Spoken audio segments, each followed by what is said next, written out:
aqui na terra como no céu. Toma o teu lugar na terra como no céu. Nós vamos continuar nessa noite falando de Gideão. Gideão, um homem valente. Existem muitas conexões para nós aqui. Existe muito para a gente poder aprender sobre Gideão e sobre aplicações na nossa vida, amém?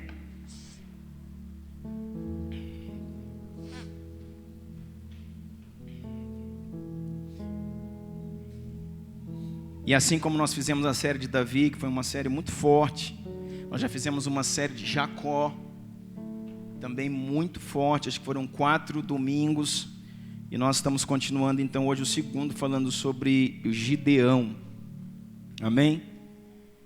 Juízes capítulo 6, Juízes 6 verso 1, diz assim, Juízes 6 verso 1 diz assim: de novo os israelitas fizeram o que o Senhor reprova, e durante 7 anos, diga comigo, 7 anos, e durante 7 anos, ele os entregou nas mãos dos midianitas. Os midianitas dominaram Israel, e por isso os israelitas fizeram para si covas nas montanhas, nas cavernas e nas fortalezas. Sempre que os israelitas faziam suas plantações, os midianitas, os amalequitas e os povos do Oriente as invadiam, acampavam na terra e destruíam as plantações ao longo de todo o caminho até Gaza, e não deixava nada vivo em Israel, nem ovelhas, nem gados e nem jumentos. Eles subiam trazendo seus animais e suas tendas, e vinham como enxames de gafanhotos. Em outra versão diz, eles vinham em multidão inumerável. Era impossível de contar os homens e os seus camelos. Invadiam a terra para devastá-la e destruí-la. Invadiam a terra para devastá-la e destruí-la. Senhor, nós estamos na Tua presença nessa noite. Amamos a Ti mais do que tudo e do que todos. Tu és o Deus da nossa alma, o Senhor do nosso coração. És, Pai, o motivo de nos reunirmos aqui nessa noite. És o Deus de toda a terra, Pai. É o nosso Pai. Guarda-nos nessa noite. Fala ao nosso espírito, Senhor. Traz, Pai, todo o entendimento que esse texto, que esse personagem tem para a nossa vida, Senhor. Nos ensina, Pai, aquilo que Ele pode nos ensinar. Nós te agradecemos por essa noite, por todos aqueles que aqui estão, e declaramos a Tua vida fluindo sobre a igreja, em nome de Jesus, amém, glória a Deus. Nós então vimos que Israel, ele fez o que desagradava ao Senhor, e por causa disso, o Senhor, o próprio Deus, entregou o seu povo, Israel, os hebreus, nas mãos dos midianitas. Você viu aí que não era só um povo, né? Fala dos midianitas, e fala dos povos do Oriente, e os midianitas, os amalequitas e os povos do Oriente. Você viu que tudo que eles plantavam era destruído, que todos os seus animais eram roubados. Só que no domingo passado você viu que um homem chamado Gideão, ele era filho de Joás, e ele estava malhando o trigo no lagar. Você viu que no tempo em que todos os homens acabavam que não tinha provisão, ele tinha. Porque no momento em que os medianitas, amalequitas e povos do Oriente atacavam as eiras, ele se escondia no lagar. Nós aprendemos que não era tempo de uvas, que o trigo não dá no mesmo tempo das uvas. Como eram as plantações de trigo que estavam florescendo, que estavam produzindo, e não as videiras. Então os inimigos vinham, os inimigos de Israel olhavam para aquilo que estava produzindo. Quando eles olhavam para a videira, as videiras não têm fruto. Quando eles olhavam para o trigo, para os cereais, é lá que está produzindo, então vamos atacar os cereais. Consequentemente, trigo, sendo produzido, eles iam para as eiras, porque nas eiras era o lugar onde o trigo era malhado.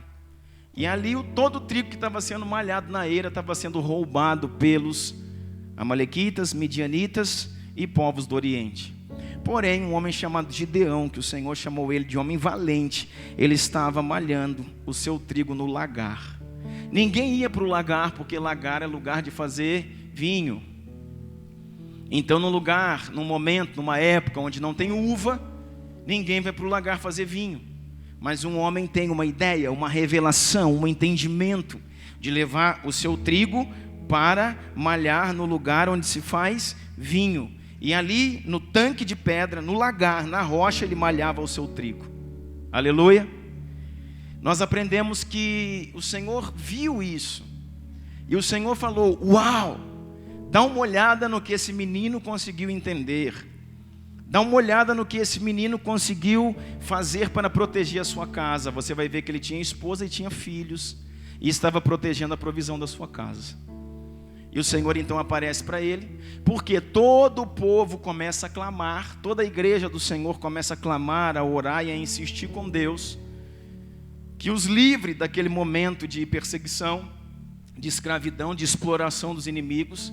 Então, quando todo um povo começa a orar, irmão, se um homem só que ora, a Bíblia diz que a oração de um justo pode ir muito nos seus efeitos. Pensa quando toda uma nação começa a orar. Então a nação começou a orar e Deus mandou a resposta, amém? Deus mandou o refrigério. Então Deus vai lá e elege Gideão. Gideão se levanta. E nós entendemos profeticamente que esse trigo, fala da palavra. Que esse trigo fala da palavra. A Bíblia muitas vezes compara a palavra de Deus ao trigo. E compara também, o trigo é o principal constituinte do pão, e nós entendemos que o pão é corpo de Cristo, e o corpo de Cristo é a igreja. Amém? Então nós entendemos que o trigo malhado no lagar é o evangelho genuíno, o evangelho puro, é a palavra sem adulteração. É igual combustível, já viu combustível ruim? E o combustível puro, sem adulteração. Então, aquele trigo malhado no lagar a palavra aponta para um evangelho puro, um evangelho sem adulteração. E o trigo malhado lá na eira fala de um evangelho misturado na eira, no pó, na poeira, no barro da eira. Num evangelho que foi adulterado pelos homens. Na igreja que trouxe para dentro da igreja a formação, o trabalho, o entendimento, as técnicas, as práticas humanas, e saiu daquilo que o evangelho propõe. Amém? Então Gideão está sendo escolhido, levantado. Aí o que acontece? O Senhor chama ele e começa a desenvolver nele o caráter, o entendimento de um guerreiro, de um rei, de um juiz para Israel. Juiz era aqueles que julgavam o povo. Gideão foi um juiz. Juiz era como se fosse um rei, mas aqui ainda não haviam reis. O período dos reis vai começar depois. Então nós estamos no período dos juízes. Mas os juízes se levantavam como se fosse um rei. Para quê? Para julgar o povo. Então o Senhor começa a escolher em Gideão um rei, um juiz. Aí depois do lagar, nós vemos que acontece essa questão do cabrito que nós lemos aqui na oferta. Aonde ele diz assim: se o Senhor é comigo mesmo, como o Senhor diz, deixa eu então buscar o cabrito. E ele foi e trouxe a sua oferta, entendendo que toda vez que Deus se manifesta, Ele é digno de receber uma oferta. A Bíblia diz: não vos apresenteis diante dele de mãos vazias. Então ele, entendendo isso, ele vai lá e busca o cabrito. Abre parênteses aqui nesse momento para entender uma coisa. Essa é a primeira prova que ele faz com Deus. Ele começou a fazer prova com Deus. E eu vou te falar, irmão, muitas vezes nós fazemos isso. Vou fazer uma prova com Deus. Vou ver se é de Deus mesmo. Aí você começa a orar e falar assim para o Senhor: se acontecer isso essa semana, é de Deus. Se não acontecer, não é de Deus. O pastor está pregando, você fala: eu estou fazendo prova de Deus. Se o pastor Douglas agora virar para a esquerda, é de Deus. Mas se ele der 2 passos para trás, não é de Deus. Aí a gente começa a fazer essas coisas assim. Fala a verdade, irmão. Fala a verdade que você nunca fez isso. Pode ser até que você já começou a amadurecer, não faça mais. Mas que você já fez, já fez. Eu já fiz muito isso, né? Vou dizer e vou falar. Se alguém nesse dia aparecer para mim falar tal coisa, é uma resposta de Deus. E você vai ver que Gideão era esse cara aí, ó. E você fala assim, será que tem problema? Não tem problema, irmão, se você aguentar depois. Como assim, pastor? Você vai ver o que vai acontecer, vai olhando. Então essa foi a primeira prova, foi o cabrito, né? Aí depois nós vimos na semana passada, ainda no domingo, que a segunda prova que ele fez e a terceira foi o velo na eira. Ele não satisfeito com o cabrito, ele viu que o Senhor, o próprio Deus veio, aceitou a oferta dele, consumiu a oferta, né, o cabrito em cima da rocha. Aí ele fala assim, Deus, eu quero fazer mais uma prova contigo. Se esse negócio todo é o Senhor mesmo, se sou eu o escolhido, se nós vamos vencer essa guerra. E o Senhor diz, pois não, o que você quer? Eu quero pegar um velo. Aí pegou lá o velo. Eu quero pegar um velo. O velo é a pele do carneiro com a lã. Ou seja, o velo é o carneiro. E o carneiro representa Yeshua. E ele falou, eu quero pegar o velo do carneiro e eu quero colocar na eira. A eira é o barro. Aprendemos que eira é um lugar, uma roçada, onde faz uma limpada daquela vegetação ali e deixa um chão duro, batido, em cima de um monte de preferência. Amém? Então colocou o velo na eira. A eira fala de barro e sempre o barro se refere ao homem. Então o velo fala de Cristo, a eira fala do homem. O que ele falou? Ele pediu assim, eu quero que depois do orvalho da noite, isso aqui ó, esteja molhado, o velo esteja cheio, esteja pesado, encharcado, e toda a eira esteja seca. O que ele estava pedindo? Você já pensou que todo o orvalho daquela noite caísse só em cima do velo? Que a eira tivesse seca, poeirenta, fazendo poeira, mas que o velo tivesse encharcado. E o Senhor falou, beleza. E todo o Antigo Testamento, Hebreus capítulo 10, fala que é uma sombra, irmãos. Todo o Antigo Testamento está profeticamente apontado para Jesus, para o Cordeiro de Deus que tira o pecado do mundo. Então, assim aconteceu. Quando ele acordou no outro dia, ele chegou lá e viu que levantou, chegava a estar pesado assim, aquele velo, e toda a eira estava seca.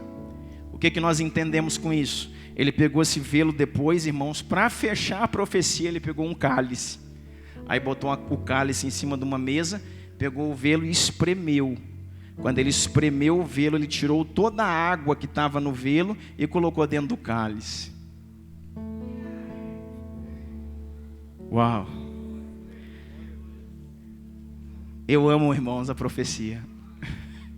O que ele estava dizendo ali, irmãos? Que enquanto Jesus estava cheio, que enquanto Jesus estava vivo, quando Jesus estava cheio, toda a terra, toda a eira estava seca.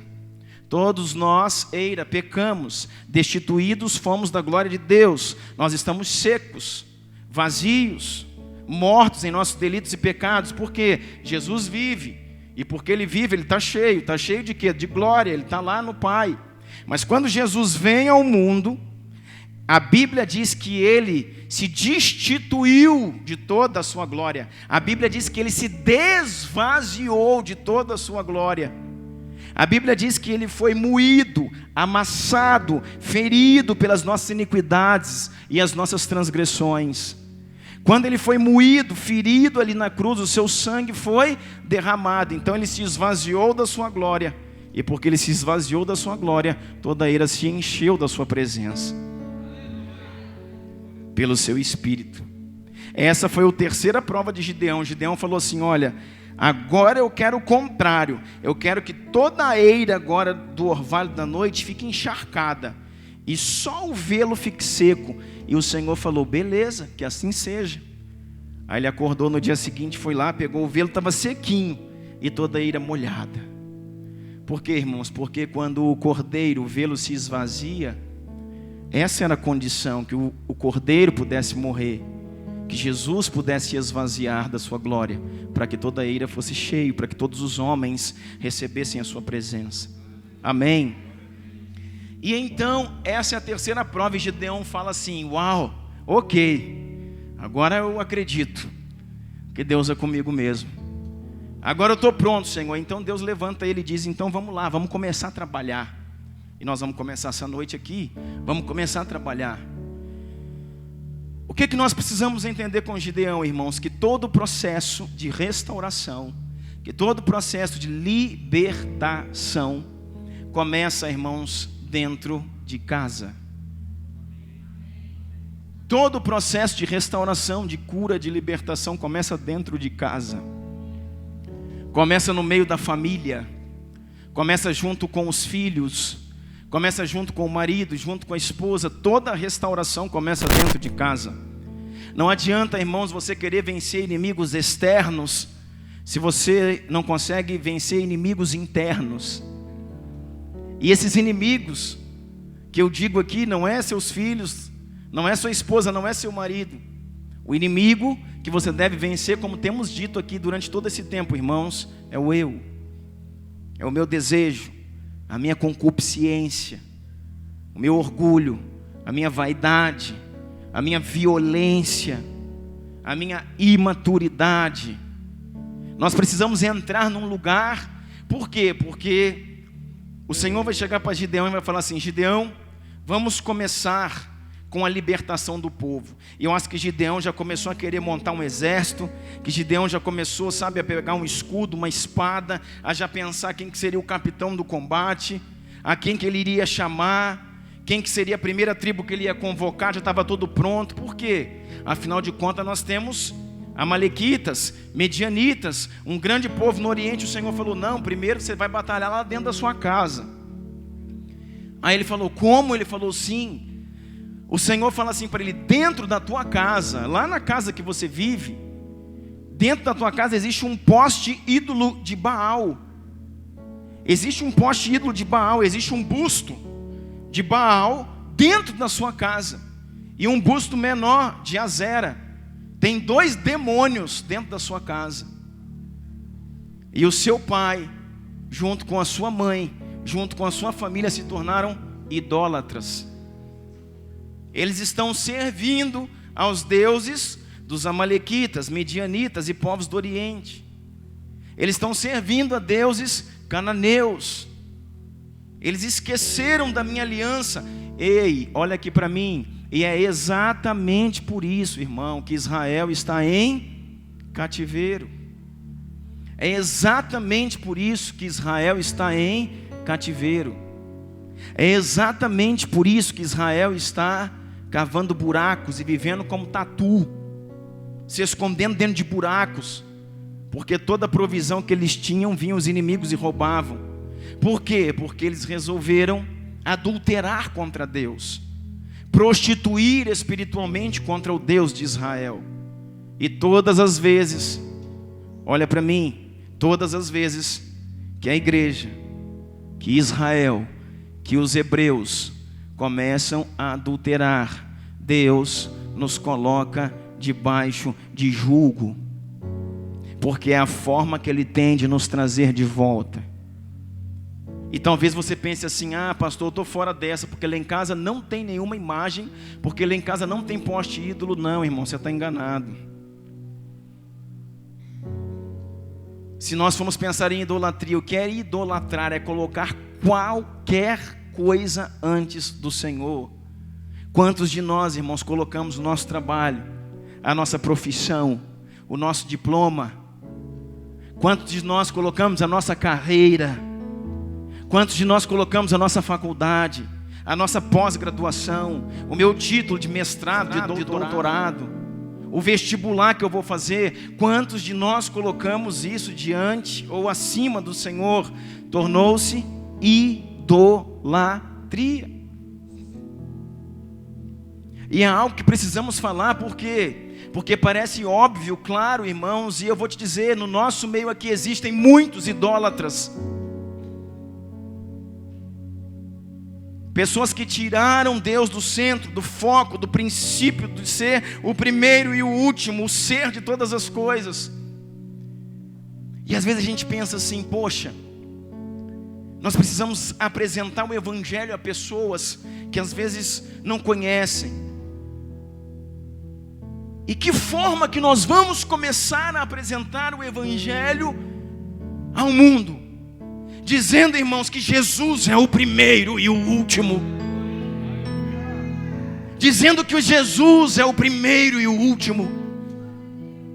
Dizendo que todas as vezes que nós colocamos qualquer coisa na nossa casa, na nossa família, antes dele, irmãos, nós entramos em crise. Entramos em desequilíbrio, entramos em descontrole.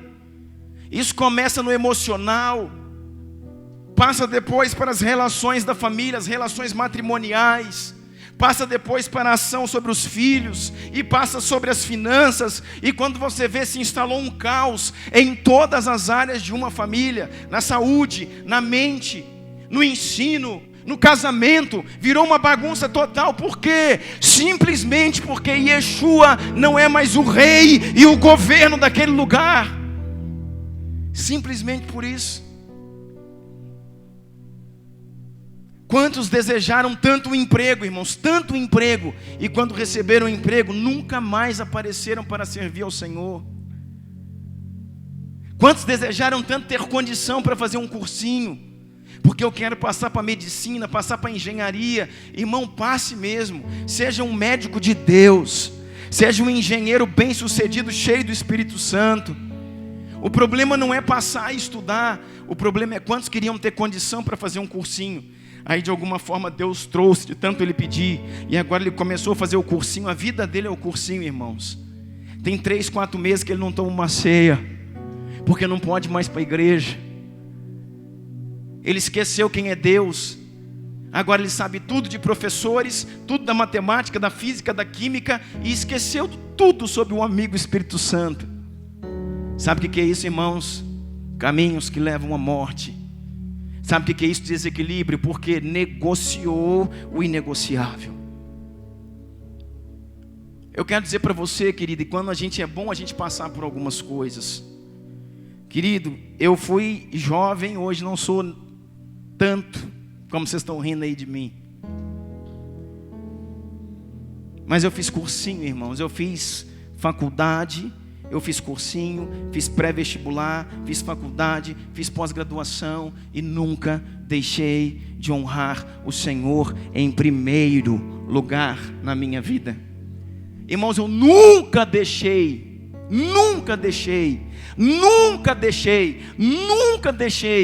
de ir num culto no domingo à noite, porque em 4, 5 anos de faculdade, no outro dia tinha uma prova. Nunca deixei. Sabe por quê? Porque eu falei, se até agora, domingo à noite, eu não estudei o que eu precisava, não é no horário do culto que eu vou aprender o que eu preciso aprender. Não é o momento de estudar mais, é o momento de glorificar aquele que vive. É o momento de honrar ao Senhor por quem Ele é.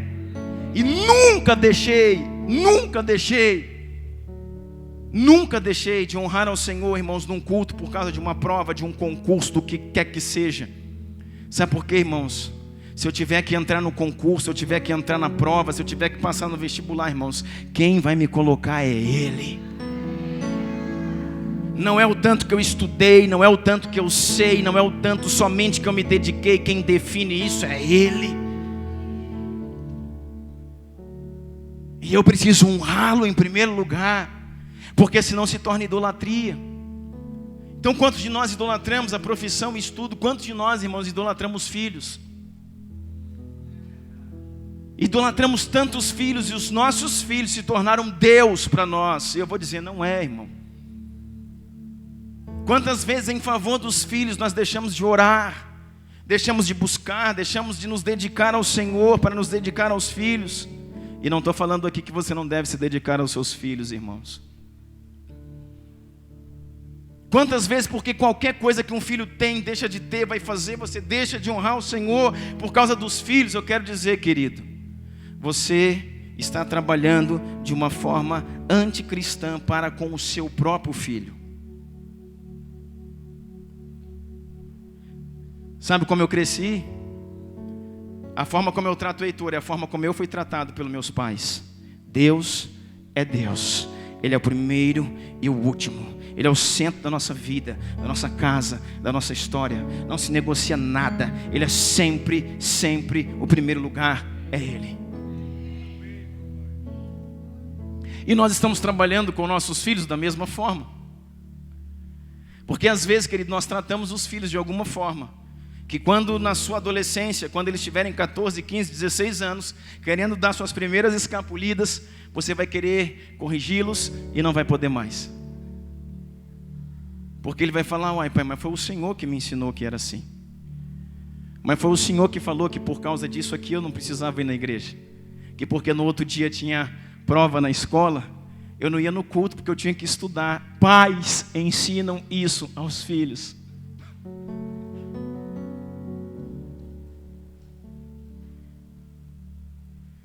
Eu deixei de fazer toda a escola dominical, domingo de manhã.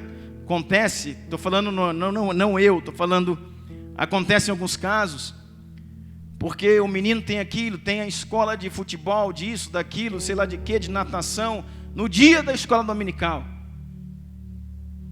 E aí, porque ele tem que ser um bom atleta, irmãos, ele deixa de ser um bom pai. Ele deixa de ser um bom filho. Ele deixa de ser um homem santo, um bom marido cheio do Espírito Santo. E agora ele tem 18 anos e é um campeão de natação, de futebol. E não quer nada com Deus. E isso se chama, irmão, idolatria. E o que a gente tem que fazer? Ensinar a igreja sobre isso? Nós temos que ensinar a todos. Esse deveria ser o começo de todos nós entender sobre isso. Como eu queria, irmãos, chegar num lugar a primeira vez e ouvir algo como esse, dizendo: dá tempo de você salvar sua casa, dá tempo de você salvar seu casamento, dá tempo de você salvar os seus filhos. Tudo aquilo que botamos em primeiro lugar na nossa casa, beleza, vaidade, salão, compra, arrumação, antes do Senhor se tornou idolatria. Porque Jesus se tornou o segundo lugar. E às vezes você olha para mim e fala assim: pastor, mas isso não é ser radical, irmão. Não existe servir ao Senhor, irmão, sem ser radical. Nós estamos falando de um Deus, querido, que deixou de ser Deus para derramar a sua alma na morte. Será que Yeshua foi radical? Nós estamos falando de um Deus que se assentava diante do Pai, que estava no céu, no início de todas as coisas, na eternidade, na criação, e Ele se fez homem para ser escorraçado, cuspido, humilhado, xingado, maltratado, para poder resgatar a minha e a sua vida, e voltar para esse lugar, e tomar o seu trono de glória novamente. Será que Ele foi radical?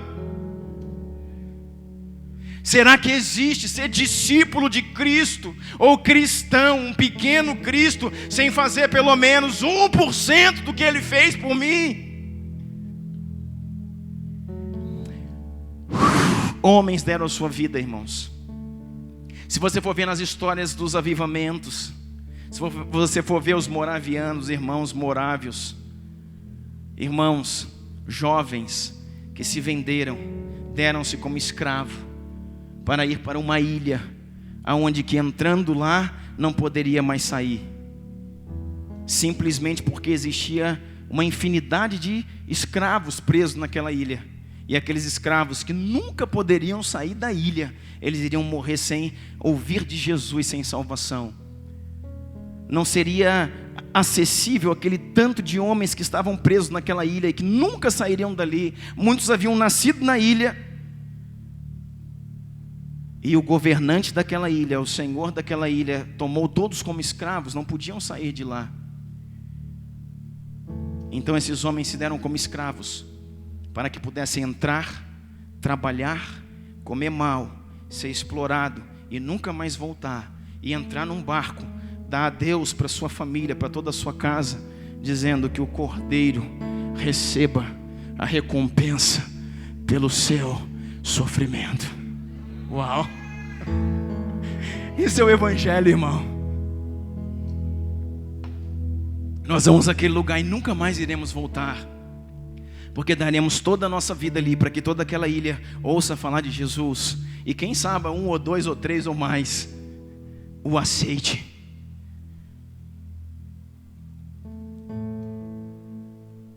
Isso nós podemos olhar e dizer: radical. Agora nós falamos em abrir mão, irmãos, da unha que vamos fazer na tarde. Ser radical. Será que estamos loucos? Nós falamos do futebol que estava marcado na segunda, na quarta, porque agora, nessa mesma hora, nós precisamos fazer uma visita para um enfermo. Mas nós vamos fazer a visita na hora do futebol. O que é mais importante? Será que isso é radical ou é ser doido? Ou é uma pergunta de louco? Me ajudem a pensar, por favor. Será que isso é radical? Eu estava arrumado fazer alguma coisa com a minha família e era um passeio. Nós tínhamos combinado durante a semana, que tivesse combinado durante um ano. Mas se o Senhor os convocou para algo específico, urgente e indispensável naquele momento, se apresente ao exército de Yeshua e diga: Deus, eu estou pronto a morrer contigo. Estou pronto a ser quem o Senhor me chamou para ser. Estou pronto a dar a minha vida por ti. Sabe, irmãos, quando nós falamos de apresentar o Evangelho a pessoas que não conhecem,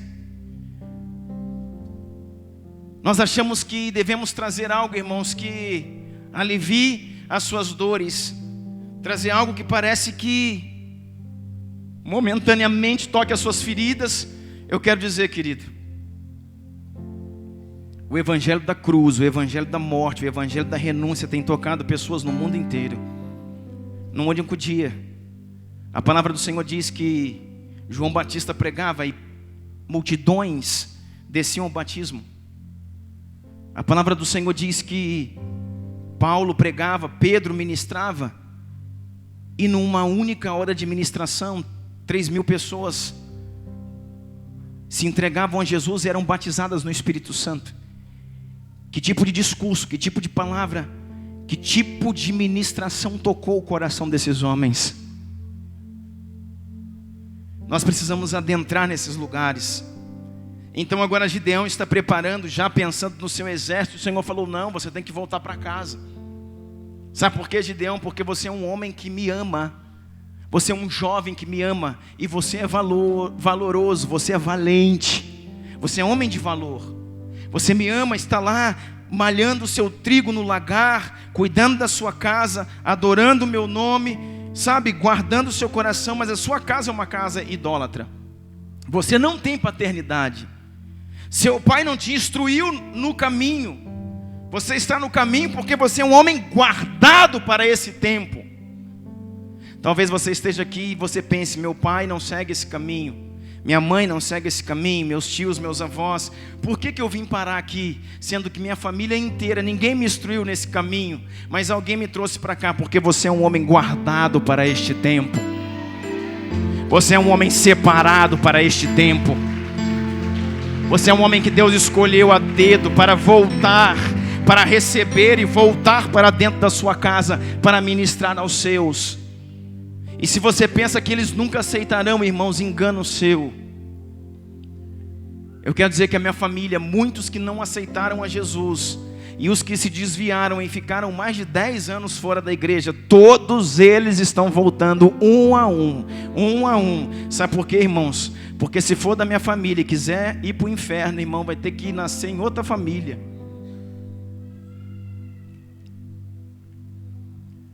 Porque se nasceu nessa família, irmãos, ele vai ser do Senhor. Ele não tem escolha, porque nós já fomos escolhidos. E para aqueles que foram escolhidos, não sobrou a eles escolha.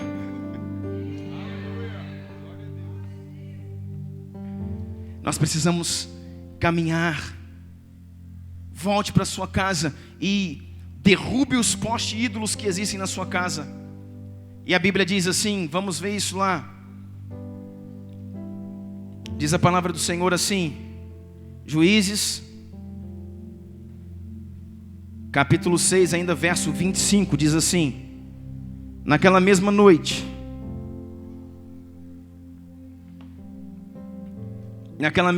o Senhor lhe disse: separe o segundo novilho. Diga comigo, segundo novilho. Naquela mesma noite, o Senhor lhe disse: vai começar, irmãos, a preparação de Gideão para o seu reinado. Separe o segundo novilho do rebanho do seu pai, aquele de 7 anos de idade. Aquele de quantos anos? Há quantos anos Israel estava nas mãos dos midianitas? Uau! Naquela mesma noite o Senhor lhe disse: separe o segundo novilho. Então existia um primeiro. Amém? Mas não era o primeiro que o Senhor queria, era o segundo. Amém? Nós precisamos, irmãos, entender a Bíblia nas entrelinhas. Quando você lê um texto, o terceiro cordeiro, eu já penso logo, por que não é o primeiro? Por que não é o segundo e por que não é o quarto? Por que tem que ser o terceiro? Deus está falando algo aí. Naquela mesma noite o Senhor lhe disse: separe o segundo novilho do rebanho do seu pai, aquele de 7 anos de idade. Faziam 7 anos que Israel estava nas mãos dos amalequitas.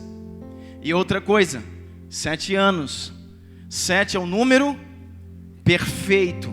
7 é o número da plenitude, o número completo de Deus, o número da perfeição é 7.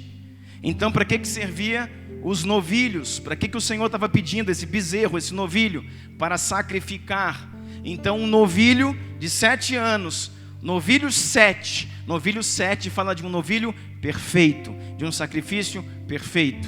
Diz assim a palavra: despedace o altar de Baal que pertence ao seu pai, e corte o poste sagrado de Azera que está ao lado do altar. Depois, faça um altar para o Senhor, o seu Deus, do topo desta elevação. Ofereça o segundo novilho em holocausto, com a madeira do poste sagrado que você irá cortar. Uau! O Senhor falou assim para ele: vai começar a tua batalha, vá para a sua casa.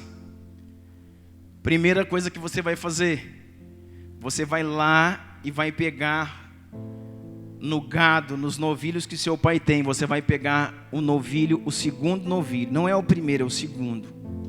É aquele novilho de 7 anos, aquele perfeito, aquele que está sendo cevado, aquele que está sendo preparado. Antes desse novilho já nasceu um, é o mais velho. Eu não quero esse mais velho, eu quero esse mais novo. Pegue o novilho, um animal macho, de 7 anos de idade, um animal cevado, preparado, traga ele.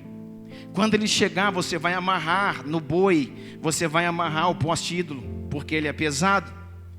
Quem que falou isso? A história fala isso, que os bois, ou o boi foi amarrado no poste ídolo para que pudesse derrubá-lo e destruí-lo. E diz a palavra do Senhor assim: depois faça um altar para o Senhor, o seu Deus, e no topo desta elevação ofereça o segundo novilho em holocausto, com a madeira do poste sagrado que você irá cortar. Meu Deus! Assim Gideão chamou 10 dos seus servos e fez como o Senhor lhe ordenara. Mas com medo da sua família e dos homens da cidade, fez tudo de noite, e não durante o dia.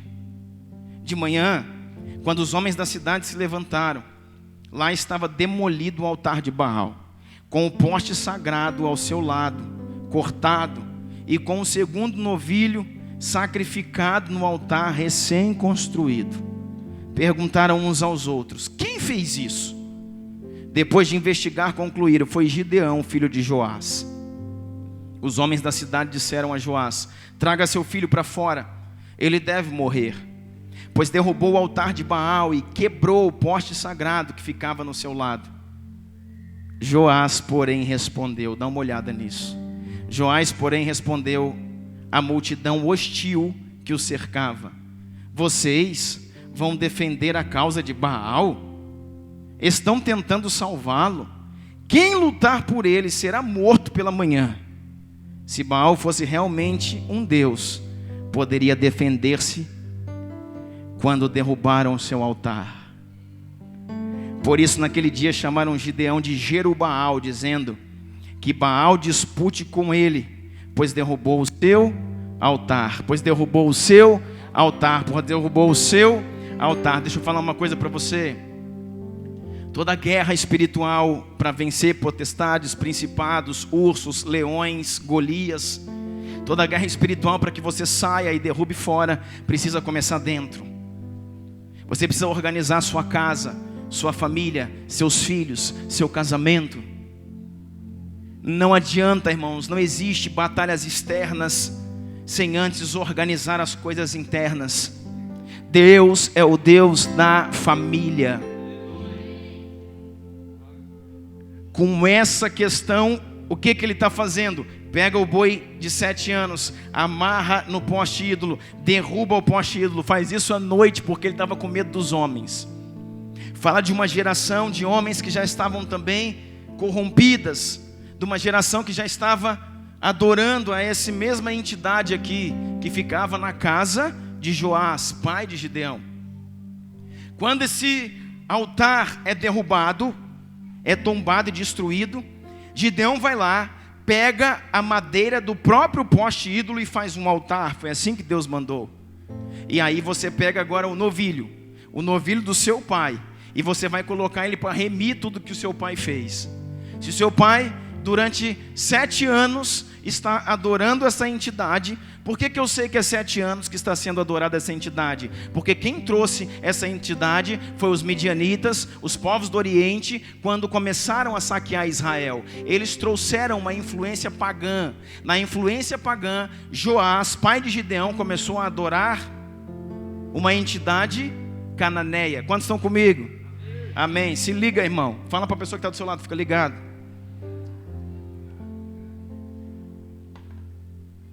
Eles começaram a adorar uma entidade cananeia.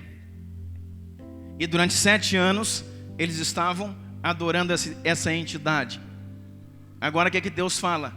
Pega aquele boi, aquele de 7 anos, que é o mais perfeito que seu pai tem, você vai sacrificar ele. Não fala para ele não. Mas você pega o boi dele e sacrifica para mim. Porque você vai remir aquilo que o seu pai fez. Você vai pegar o melhor que ele tem para remir a casa dele. São os filhos dos profetas remindo as casas. Eu não sei se você tem entendimento do que eu estou falando, mas esse é um tempo que os filhos vão remir casas. Esse é um tempo que os adolescentes, os jovens, aqueles que estão sendo trabalhados no útero profético. A palavra de Deus fala de muitas escolas proféticas. Samuel tinha uma, Elias tinha outra. E aqueles homens eram trabalhados e eram os filhos dos profetas. Um desses homens foi aquele que foi usado por Deus para ungir Jeú, rei sobre Israel. Jeú derrubaria o império de Jezabel. E ele era apenas um menino criado numa escola profética. Deus vai usar, irmãos, os filhos para ganhar os pais. Por isso é o tempo de nós investirmos nas crianças, de nós trazermos os amigos dos nossos filhos para a igreja. Esse é o tempo de nós convidarmos os amigos dos nossos filhos, aqueles que às vezes frequentam nossas festas de aniversário, aqueles que frequentam o nosso condomínio, aqueles que frequentam as nossas casas para brincar com nossos filhos. Nós traremos esses meninos à igreja, porque eles virão, serão tocados, incendiados, pegos pela glória de Deus, e eles trarão seus pais. Isso é algo que Deus tem falado ao meu espírito. Meninos de 5, de 6, de 7, 8 anos, tragam as crianças para a igreja. Eles serão tocados pela glória de Deus e trarão os seus pais. O que Gideão está fazendo? Gideão está restaurando a sua casa, irmão. Então ele vai e sacrifica aquele novilho. Quando ele sacrifica aquele novilho, amanhece o dia e os homens ficam desesperados. O pai Joás vai lá e diz: ai, o melhor novilho que eu tinha, o mais gordo, o mais bonito, de 7 anos, que está sendo cevado e preparado, já era, morreu em sacrifício. e os homens da cidade são todos alvoroçados e querem matar Gideão. Quem fez isso? Foi Gideão, filho de Joás. Nós precisamos matá-lo. E quando eles chegam à porta da casa de Gideão, é Joás que abre a porta, e eles dizem ao pai: entregue o seu filho para nós. Por quê? Porque ele derrubou o poste ídolo, o Deus que nós adorávamos. E o pai diz assim: vocês vão contender por um Deus que achava que era Deus? Ou seja, o pai já está pego, irmão. Vocês vão contender por um Deus que, se fosse Deus, tinha lutado por ele mesmo. Vocês vão contender por um Deus que um boi pode derrubar e vira migalha e farinha. Não, Baal não é Deus. E Joás já começa: só existe um Deus, só existe um digno de ser adorado. E aqueles homens dizem assim: mas nós vamos pegar o seu filho e matá-lo. E Joás diz assim: quem tocar no meu filho, ao romper da manhã será morto por mim. É isso que Joás está dizendo. Sabe o que é isso, irmãos? Malaquias capítulo 4. Nos últimos dias converterei o coração dos pais aos filhos e dos filhos aos seus pais, para que a terra não seja ferida por maldição.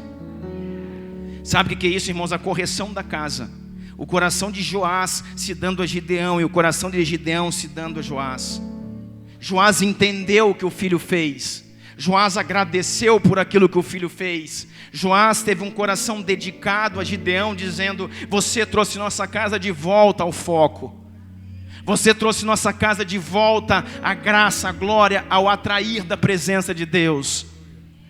Por aquilo que você fez, pelo entendimento que você teve, pelo sacrificar o nosso melhor que tínhamos ao nosso Deus, nossa casa voltou a ter esperança, nossa casa voltou a ter paz, nossa casa voltou a ter vida. E agora Gideão sai de lá todo feliz, e o Senhor fala assim para ele: pronto, agora você pode começar a pensar em armas, agora você pode começar a pensar num exército. Agora, irmãos, Gideão tem uma casa limpa. Agora Gideão tem uma casa equilibrada. Agora Gideão tem um lar aonde o coração do pai serve o filho, o coração do filho serve o pai. Aonde saiu a idolatria e entrou a adoração ao único Deus verdadeiro. Por quê, irmãos? Porque para vencer midianitas, para vencer filisteus, para vencer Golias, para vencer coisas fora, precisamos antes estruturar as coisas dentro. Tem muita gente levando paulada aí fora, irmão, porque a estrutura do lar está derrubada,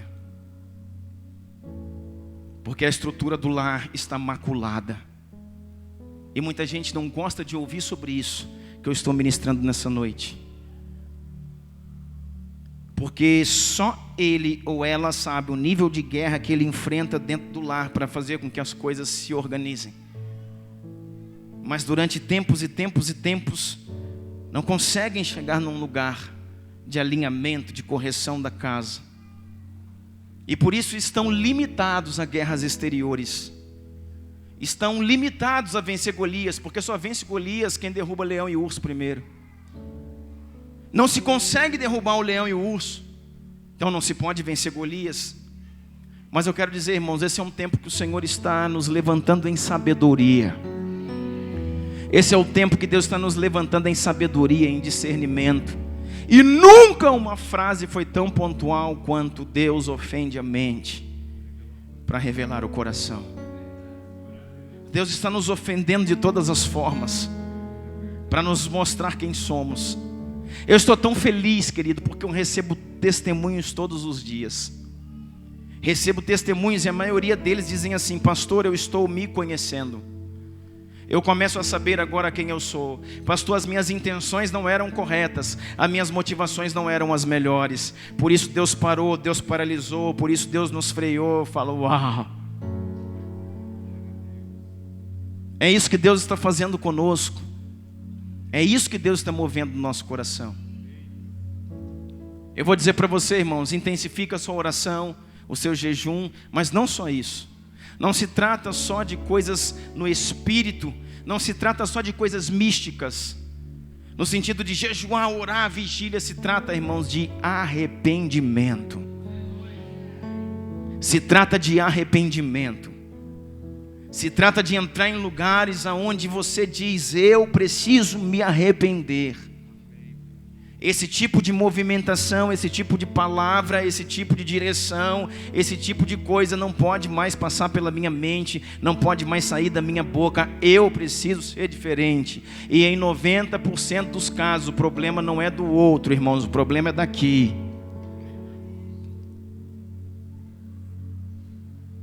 Em 90% dos casos o problema não está lá, o problema está aqui.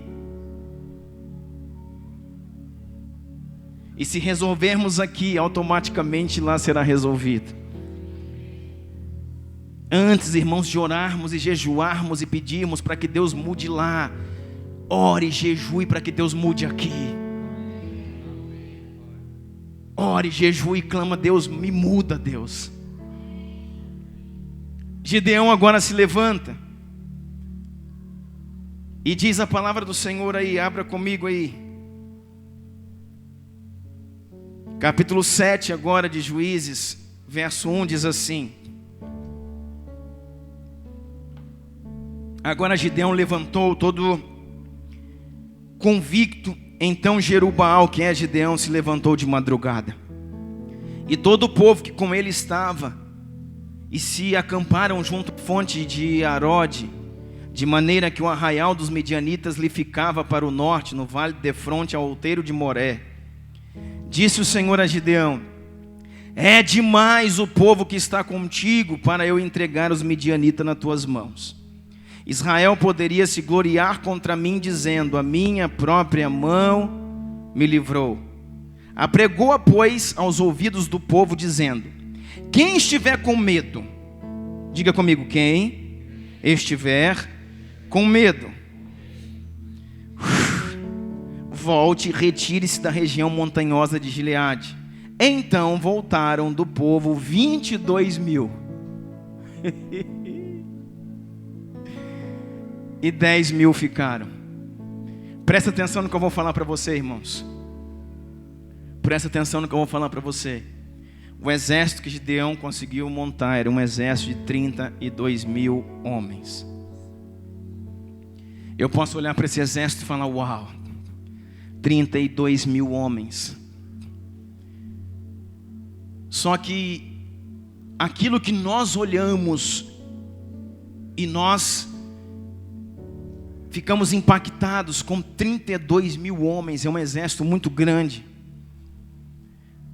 Mais para frente, no próximo domingo, quando eu for mostrar para você o exército dos medianitas, amalequitas e povo do Oriente, eram 120.000 homens. Eu queria que você fizesse uma proporção para entender como 32.000 homens podem enfrentar mais de 120.000. Porque eles vinham como enxame de gafanhotos, eles vinham em camelos e eram inumeráveis, e eles cobriam o vale como se fosse, sabe, uma malha de gafanhotos, uma malha de moscas, de tanta gente que tinha. E agora Gideão está se preparando e diz assim: Senhor, como eu faço? Porque tem um exército de 32.000, sabendo que o que tinha lá era mais de 120. Aí agora, irmãos, é aquilo que eu falei para você. Tem problema de eu provar a Deus? Não tem problema, irmãos, porque vai chegar um momento que Deus vai provar a mim. Sabe aquele negócio? Se isso for de Deus mesmo, o pastor vira para a esquerda, vira para a direita. Mas se não for, o pastor vira para a esquerda. Se o pastor agora daqui a, dentro de 5 minutos dá um gole naquela água, é para eu fazer aquilo amanhã. Mas se ele não der, é Deus falando comigo. Se nessa noite eu sonhar assim, assado, irmão, e a gente faz isso. E eu vou te falar, querido, Deus responde isso? Depende. Mas eu quero te dizer, à medida que você prová-lo, é a medida que Ele vai provar você. Gideão falou: eu vou provar aqui, Senhor, beleza. Aí chegou lá na eira, ele falou: eu vou provar o Senhor, eu quero que o velo esteja cheio. O Senhor falou: tudo bem. Agora eu quero que o velo esteja seco. E o Senhor falou: tudo bem. Agora ele apresenta, Deus está aqui, 32 mil homens. Aí o Senhor falou, tudo bem, Gideão, agora é a minha vez. Agora sou eu que provo você. É demais o povo. Aí Gideão, o quê? Nós vamos enfrentar mais de 120 mil. Meu Deus, nós temos só 32 mil. O Senhor falou, é demais o povo que está com você. Aí o Senhor fala assim para ele, deixa eu falar uma coisa para ti, amigão. Eu vou fazer prova de ti, não da mesma forma que Gideão falou com Deus. Gideão falou assim, Deus, não fica nervoso não. Vai lá e lê. Não fica nervoso não, mas eu quero pedir só mais uma coisa. Aí Deus fala assim, não fica nervoso, Gideão, mas eu vou te pedir só mais uma coisa. Da forma como me provaste, eu provo você agora. Pega o povo e diga para o povo, todos aqueles que estão com medo, libera eles. Sabe por quê, irmãos? Porque naquele tempo, a escolha para lutar numa guerra, assim como é hoje, não era opcional, não era voluntária. Quando se convoca o exército, as forças armadas do Brasil, você que é militar, você que é alistado, até no caso como nós, que já fomos militares e hoje não somos mais, numa convocação para a guerra, nós precisamos nos apresentar, porque somos oficiais da reserva. Então não tem direito de escolha. Naquele tempo era a mesma coisa. Pegou todos os homens hábeis a lutar, alistado no exército das tribos, e levantou naquele tempo 32 mil homens. Só que era o exército obrigatório. E o Senhor falou assim para ele, é muita gente que está aí, muita gente. Diga assim para o povo, todos que estão com medo, ou que não querem ir para a guerra, ou que, sabe, estão se tremendo de enfrentar 120 mil homens, libera eles para que eles possam ir para suas casas. Aí Gideão falou, tem certeza? Ele falou, é lógico. O Senhor falou, você me prova, agora eu provo você. E ele chegou lá e falou a todo o povo, todos aqueles que estão aqui, de 32 mil do nosso exército, eu sei que só tem homem valente aqui, eu sei que só tem homem brabo, eu sei que o que eu vou falar agora aqui não vai mudar nada. O que eu falar agora aqui não muda nada, porque eu sei que todo mundo aqui está firme e forte. Mas eu vou fazer aqui uma prova com vocês, porque Deus mandou. Quem tiver com medo de enfrentar o exército que está atrás das montanhas, e agora quiser desistir, é o momento, faz agora, depressa. Ou então vocês desistem. Aí só foi Gideão falar, irmão, só 22 mil saiu fora. E diz o texto aí que ficaram apenas 10 mil homens. E aí quando Gideão começa a se tremer, quando Gideão começa a dar febre, sabe, calafrio, e dizer, meu Deus, eu provei Deus daquela forma toda, e Ele me deu todas as provas que Ele seria comigo. Então Ele vai ser comigo, mas eu vou lutar com 10 mil homens. Aí o Senhor fala, Gideão, Gideão, não se assuste, Gideão, não fique bravo comigo, mas deixa eu te pedir só mais uma coisa, Gideão. Aí Gideão falou, o que, Senhor? Eu vou fazer só mais uma prova contigo. Pois não, Senhor, o que eu preciso fazer? Ainda é gente demais que está contigo, Gideão. Diz a palavra do Senhor assim, verso 4. Disse mais o Senhor a Gideão, ainda é povo demais, faze-o descer as águas, e ali os provarei. Aquele de quem eu te disser, este irá contigo, esse contigo irá. Porém todo aquele de quem eu te disser, este não irá contigo, então esse não irá. Fez Gideão descer os homens às águas. Então o Senhor lhe disse, todo que lamber a água com a língua, como faz o cão, esse porás à parte, como também todo aquele que se abaixar de joelhos a beber. Foi o número dos que lamberam, levando a mão à boca, 300 homens. E todo o restante do povo se abaixou de joelhos a beber a água. Então disse o Senhor a Gideão, com esses 300 homens que lamberam a água, eu vos livrarei. Uau! Entregarei os medianitas nas tuas mãos, pelo que outra gente toda que se retire, cada um para o seu lugar. Queridos, Esse é o tempo que o Senhor está levantando os seus valentes. Esse é o tempo que o Senhor está definindo quem vai e quem não vai. Se você for ver mais na frente, no próximo texto, nós vamos ver na semana que vem, você vai ver que esses homens, eles não foram dispensados, excluídos e lançados fora do povo, mas eles não estavam aptos e prontos, irmãos, para estarem na guerra, para serem a ponta da lança, para ser linha de frente. Eu quero dizer que esse é um tempo, irmãos, que Deus está selecionando esse tipo de gente. Lembra de pregações como fizemos aqui das estacas firmes, das estacas que elas não se movem de lugar, porque as cordas serão esticadas, a lona será esticada, cordas sob tensão, lonas sob tensão. Para isso, irmãos, é necessário estacas firmes. Estacas são homens que não se movimentam, que não saem do seu lugar no período de tensão, no período de dor, no período de crise. Estão posicionados no seu propósito, naquilo que Deus chamou para que seja feito.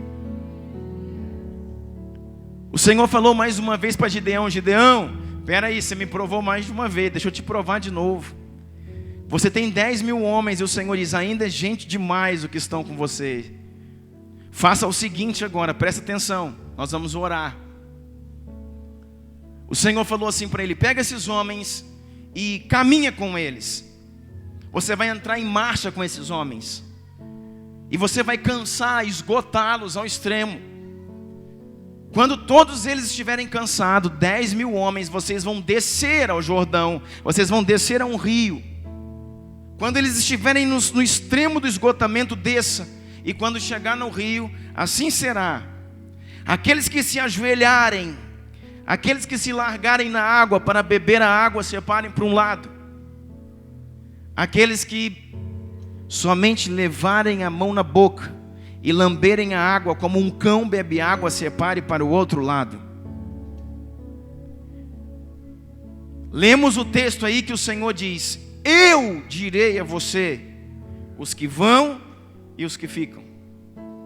Eu direi a você os que vão e os que ficam. Para a gente orar aqui, irmãos, eu quero relembrar, nós ministramos essa palavra, não com esse cunho que estamos ministrando hoje, mas nós trouxemos essa palavra no café de fevereiro desse ano. Eu até pensava que fosse janeiro, mas é no café de fevereiro, no segundo café de 2017. E naquele dia eu liberei uma palavra dizendo assim: eis que o Senhor diz à igreja, e não sou eu que estou dizendo, agora é profético, Deus passa a separar aqueles que vão e aqueles que ficam. E o Senhor está me falando aqui agora. Eu tenho um vídeo, irmãos, nesse momento eu engulo assim seco, meus olhos se enchem de lágrimas, e o Senhor fala: não se trata mais de você. Você não poderá colocar a mão naquilo que eu estou fazendo a partir de agora. Não se trata do seu coração e não se trata da sua administração. Não se trata do que você vai fazer. Eis que eu passo a decidir aqueles que vão e aqueles que ficam. E o Senhor diz assim: agora se levante como Gideão. E eu comecei a pensar: o que é se levantar como Gideão? Coloque o povo de pé, os 10.000, e faça-os cansar. Esgote o povo. Você está entendendo isso, irmão? E depois do esgotamento, leve-os à corrente das águas e diga: está liberado as águas. Levar a corrente das águas, irmãos, eu entendi, a corrente das águas fala do Espírito e da palavra. Fundamenta um povo na palavra e fundamenta um povo no Espírito. E nunca nós entramos tão profundo em palavra, irmãos, como nesse ano de 2017. Nunca Deus falou profeticamente, e os profetas nos alertaram de tantas coisas como esse ano de 2017. E o Senhor falou: leve-os à corrente das águas. E quando eles estiverem cansados da caminhada e fundamentados na palavra liberada, ou seja, chegaram à margem do rio, eu passo a escolher os que vão à guerra e os que ficam. Libere o resto, diz o Senhor assim, libere o resto.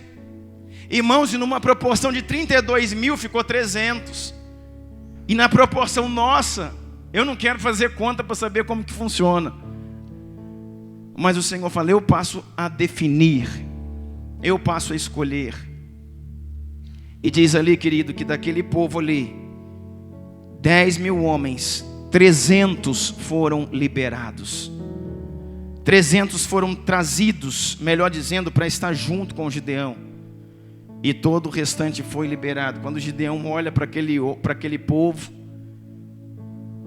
Gideão não sabia ainda o que estava acontecendo. Agora Gideão vê 300 de um lado e 9.700 do outro lado. E Gideão fala: tomara que o meu exército seja aquele, né? E o Senhor fala: olha para o lado de lá, Gideão, olha para lá. E o Gideão olha, 300 homens, irmãos.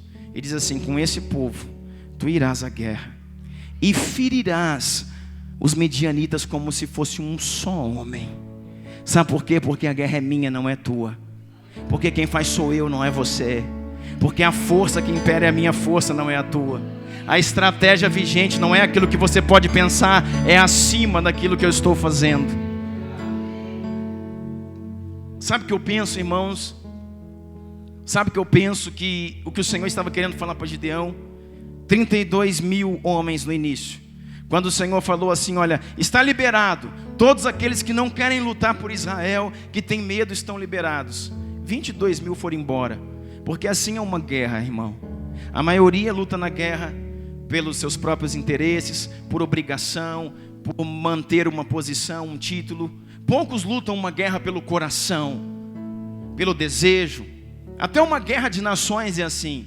Poucos soldados lutam pela nação realmente, amam a nação. Por isso que os Estados Unidos é uma nação extremamente forte, porque lá ainda tem uma grande parte do seu exército que luta pela nação, que morre pela bandeira, que ama a nação. Só que ali quando o Senhor fala: pode liberar, saíram 22.000 e 10.000 ficaram. O que o Espírito Santo tem falado para mim é: esses 10.000 que ficaram aí, eles lutam pelo Senhor. Ele falou assim para Gideão: esses 10.000, Gideão, são aqueles que podem lutar por mim. São aqueles que amam Israel, que lutam por Israel. Lembra do último café? Fidelidade e lealdade. A diferença de ser fiel à missão e leal a uma pessoa. Lembra que o Senhor nos chamou de amigos? Por quê? Porque eu posso ser um servo fiel e deixar de ser um amigo leal. Então eu preciso ser fiel, mas também preciso ser leal. O que ele estava dizendo? O que o Senhor estava dizendo? 22.000 não luta por nada. 22.000 está aqui, obrigado, foram embora. 10.000 que ficaram na primeira escolha, na primeira repescagem, 10.000 que ficaram lutam por Israel.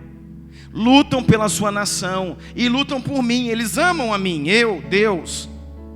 Eles amam a mim, lutam por mim e amam Israel e lutam por Israel. Só que eu preciso ir além. O Senhor falou assim para Gideão: eu preciso separar um povo que lute por mim, que lute pela nação e que lute por você. Eu preciso separar um povo que lute por você, que não lute somente por mim, que não lute somente pela igreja, que não lute somente pelo serviço, pela obra, que lute por você. Eu preciso separar um povo, Gideão, que lute por você, que se coloque à frente, que cubra, que guarde, que proteja, que caminhe junto, que respeite, que caminhe com o coração junto com você. E eu ainda vou separar esse povo. Então esgote o povo esgotado, leve-os às águas e libere eles, Gideão. Quando chegar perto daquelas águas frescas, diga para o povo: estão liberados. Agora vocês estão, a posição no exército é à vontade. Você tem o sentido, você tem o descansar. Foi militar, viu, irmão? Muito tempo. E você tem uma vontade. Tropa à vontade, você pode sentar, fazer o que você quiser. Está à vontade até o próximo comando. Libere eles na posição de à vontade e veja como cada um se comporta. Você tem 10.000 homens esgotados da caminhada. Desçam a corrente das águas, libere-os em à vontade. Todos aqueles que deixarem a espada no chão, que começarem a encher os odres de água, que tirarem a armadura, todos aqueles que começarem, a lavar o rosto, a fazer qualquer coisa, se ajoelharem, separe para um lado. Não serve para nós agora. Todos aqueles que ainda na posição de à vontade entrarem com suas pernas na água, até mais ou menos o joelho, e segurando a espada na mão esquerda, usar só a mão direita, pegando a água e beber, como um cachorro lambe a água, separe para o lado direito. Sabe o que Deus está falando? Tem homens que ainda na posição de vontade não descansam. Existem intercessores na torre, irmãos, que ainda na posição de vontade estão vigilantes. Tem homens na torre que ainda na posição de vontade estão vigilantes, orando, jejuando, observando, guardando, não somente a vida da igreja, mas a vida daqueles que Deus levantou para que possa guiá-la. O Senhor vai falar: aqueles que se ajoelhar você tira, aqueles que se largar, mas aqueles que entrarem e em momento nenhum largar a mão da sua espada, ou seja, é possível beber a água sem se desarmar. Aqueles que manterem as armas na mão e com a outra mão pegar na água e trazer a boca, com os olhos nos horizontes, com os olhos vigilantes, uma mão na espada e a outra mão tomando a sua água, trazendo a água na boca e lambendo como um cão, e os olhos na guarda e a mão na espada, esses você separa. E esses foram 300 homens. Homens que em momento de descanso não deixam de ser vigilantes. Sabe por quê, irmãos? Porque não se trata somente de deixar as coisas proibidas. Esse é o tempo de renunciar até as permitidas, por amor ao Evangelho, à sua obra e tudo aquilo que o Senhor está fazendo.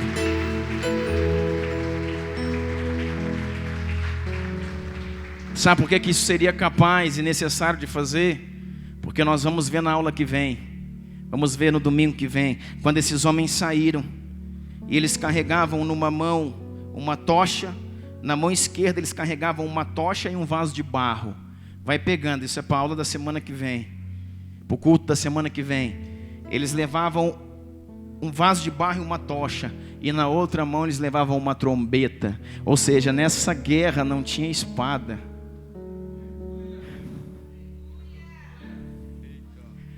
A espada serviu até o momento da eleição. No momento da vitória não precisa mais dela, porque os eleitos vencerão sem guerra, apenas na provisão daquilo que Yeshua, o Rei dos Reis e o Senhor dos Senhores, está provendo aqueles que perseveraram. Quem viver, verá. Escuta o que eu estou dizendo para você. Quem viver, verá o que Deus está fazendo nos próximos dias, meses e anos. A espada foi precisa até o momento da eleição. Depois que os eleitos foram elegidos a continuar, o Senhor falou: não precisa mais de espada. A guerra foi preciso até aqui. Deixem as suas espadas, carreguem agora cântaros e trombetas, porque a espada que come agora é a minha espada. É a minha espada, é a minha espada, é a minha espada, aleluia.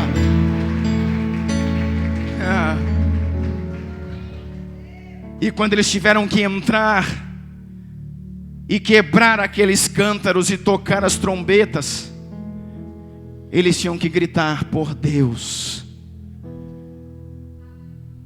e por Gideão.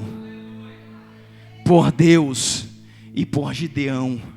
Se você for ver nesse texto, nós vamos falar disso depois, você vai ver que fala de espada, mas não era nessa guerra. Nessa guerra eles estão bem claro no texto, as suas mãos ocupadas com o cântaro e com as trombetas.